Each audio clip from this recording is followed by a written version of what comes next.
মোতালেব হোসেন পরিচালিত শাবানার এসএস প্রোডাকশনে 1996 একটি সিনেমা এসেছিল, যে সিনেমার নাম স্ত্রী হত্যা, এবং এটাই একমাত্র সিনেমা যে সিনেমাতে শাবানা এবং শাবনূর একসঙ্গে স্ক্রিন শেয়ার করেছিল। একটা হিউজ মাল্টিকাস্ট সিনেমা। জসিম ছিল, অমিত হাসান ছিল, হুমায়ুন ফরিদি ছিল। তো আজকের ভিডিওতে আমরা জানবো যে এই সিনেমাটা এক্স্যাক্টলি কোন সপ্তাহে কতটি হল পেয়েছিল অলরেডি, তাতে আপনারা জানতে পারবেন সিনেমাটির বক্স অফিস ভার্ডিক্ট এবং কে কত টাকা রেমুনেশন নিয়েছিল এটাও জানতে পারবেন, এবং সিনেমাটা এক্স্যাক্টলি আসলে কত টাকা বাজেট ছিল এবং বক্স অফিস থেকে কত টাকা তুলেছিল। তো প্রথমে আমরা এই সিনেমার কে কত টাকা রেমুনেশন নিয়েছিল এটা নিয়ে কথা বলবো, তারপরে কতটি হলে এসেছিল, এবং লাস্টে আমরা এই সিনেমাটার বাজেট এবং আয় নিয়ে কথা বলবো। তো অ্যাট ফার্স্ট আমরা কথা বলবো হুমায়ুন ফরিদি, দুর্দান্ত ভিলেন। এই সিনেমাতে ওই টাইমে দাঁড়িয়ে তিনি 2 লাখ টাকার মতো রেমুনেশন নিয়েছিলেন। এইবার আমরা তারপর পরে কথা বলবো এই সিনেমার যিনি সেকেন্ড লিড হিরো আপনি বলতে পারেন, অমিত হাসান। দুর্দান্ত অ্যাক্টিং করেছিল এবং শাবনূরের সঙ্গে তার টিনেজ পেয়ার অডিয়েন্স প্রশংসা করেছিল। গানগুলো ভালো ছিল এবং এই ছবিতে তার ক্যারেক্টারটা যথেষ্ট মানে ম্যাসিভ ছিল, এবং এই সিনেমাতে তার ক্যারেক্টারটার বোধ ওই টাইমে দাঁড়িয়ে অমিত হাসান কিন্তু রেমুনেশন নিয়েছিলেন অ্যাপ্রক্সিমেট 2 লাখ, মানে হুমায়ুন ফরিদির কাছাকাছি কিন্তু তিনি এই সিনেমাতে চার্জ করেছিলেন। এখন হুমায়ুন ফরিদির রেমুনেশন কিন্তু একটু বেশি, হয়তো সিনেমার ক্ষেত্রে বা সম্পর্কের খাতিরে কিন্তু মানুষ অনেক সময় অনেক রকমের কম্প্রোমাইজ করে থাকে। তো এইবার আমরা যাকে নিয়ে কথা বলবো, শাবনূর। তো 1996 দাঁড়িয়ে শাবনূর তখন বড় বাজে অনেক টাকা চার্জ করছে।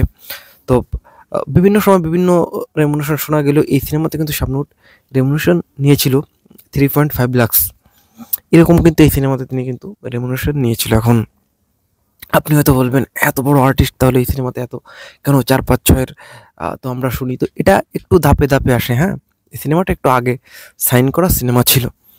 তো এইবার আমরা আসবো যে এই সিনেমার একটু লিড কাস্টিংয়ে আমরা যদি ঢুকি এই সিনেমাতে, জসিম। তো তাকে নিয়ে এক্সপ্লেন করার কিচ্ছু নেই। তো তিনি এই ছবিতে রেমুনেশন নিয়েছিল ওই টাইমে দাঁড়িয়ে অ্যাপ্রক্সিমেট 5 লাখের আশেপাশে। তিনি তখন অনেক বড় আর্টিস্ট, এবং এই ছবিতে আমরা যদি কথা বলি যে জসিম এত বড় আর্টিস্ট এত টাকা নিল, হ্যাঁ শাবানার সঙ্গে তার ভালো সম্পর্ক ছিল, এই কারণে অনেক সিনেমাতে কিন্তু জসিম ফ্রিতেও কাজ করেছে শাবানার সঙ্গে, এরকম অনেক ব্যাপার ঘটেছে। এবং শাবানার রেমুনেশন তখন 6 ছিল, শাবানা 6 ঝেড়েছিল, এবং তার প্রোডাকশনের সিনেমাতে তার এরকমভাবে রেমুনেশন কিন্তু ধরা হতো, বাট বাজেট একটু কমিয়ে নিজস্ব প্রোডাকশন অন্যরকম একটা হিসাব কিন্তু চলে আসতো। তো কে কত টাকা রেমুনেশন নিয়েছিল এটা আমরা মোটামুটি জানলাম। তো এই ছবির বাজেট এবং বক্স অফিস জানার আগে আমরা জানবো যে এই সিনেমাটা কত হলে রিলিজ পেয়েছিল এটা।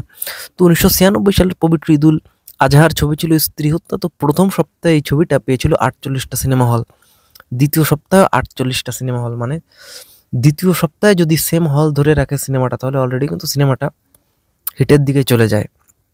তার মানে কি হতে যাচ্ছে পরবর্তীতে, হ্যাঁ, তৃতীয় সপ্তাহে ছিল 39টি সিনেমা হল, চতুর্থ সপ্তাহে 33টি, পঞ্চম সপ্তাহে 40টি, মানে পঞ্চম সপ্তাহে কিভাবে গুজবাম দিল, জাম দিল। ষষ্ঠ সপ্তাহে 37টি, সপ্তম সপ্তাহে 35টি, অষ্টম সপ্তাহে 27টি, নবম সপ্তাহেও 27টি, এবং 1997 সালের ঈদ উল ফিতরে এই ছবিটা দ্বিতীয় সপ্তাহে 17টি এবং পরের একটি সপ্তাহে আরও 17টি সিনেমা হলে চলেছিল। মানে ছবিটার মোট টোটাল যুগ্ম হল সংখ্যা যদি আমরা হিসাব করি সেটা দাঁড়ালো 385টি সিনেমা হলে।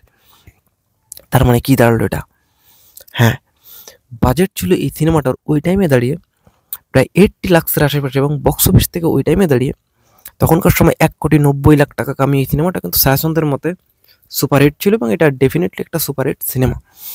তো এই ছবির যিনি ডিরেক্টর ছিলেন মোতালেব হোসেন, আমরা মিস করে গিয়েছি। তো তার রেমুনেশন কিন্তু ছিল এই সিনেমাতে তৎকালীন সময় দাঁড়িয়ে 4.5 লাখ।